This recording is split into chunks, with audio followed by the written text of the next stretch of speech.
Hörmətli izləyicilər, kanala abunə olub like etməyi unutmayın. Günün xəbərləri təqdim edir. Əhaliyə xəbərdarlıq sabah saat 21:00-dan başlayır.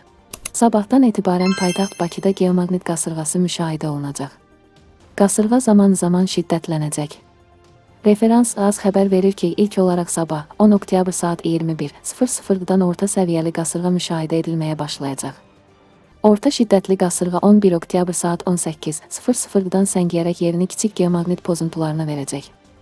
Bu isə 12 oktyabr saat 18:00-dək yerə təsir göstərəcək. Ardınca isə zəif səviyyəli geomaqnit qasırğası müşahidə olunacaq. Lakin bütünlükdə maqnit qasırğasının təsiri 12 oktyabr saat 18:00-da qüvvədən düşəcək. Qeyd edək ki, geomaqnit qasırğası meteohəssas, yaşı 60-dan yuxarı olanlar və hər hansı bir xəstəliyi olan insanlarda narahatlıq yarada bilər. Belə günlərdə baş ağrısı, baş gicəllənmə, ürək bulanma, əzələ və oynaqlarda ağrı və yuxusuzluq halları baş verə bilər.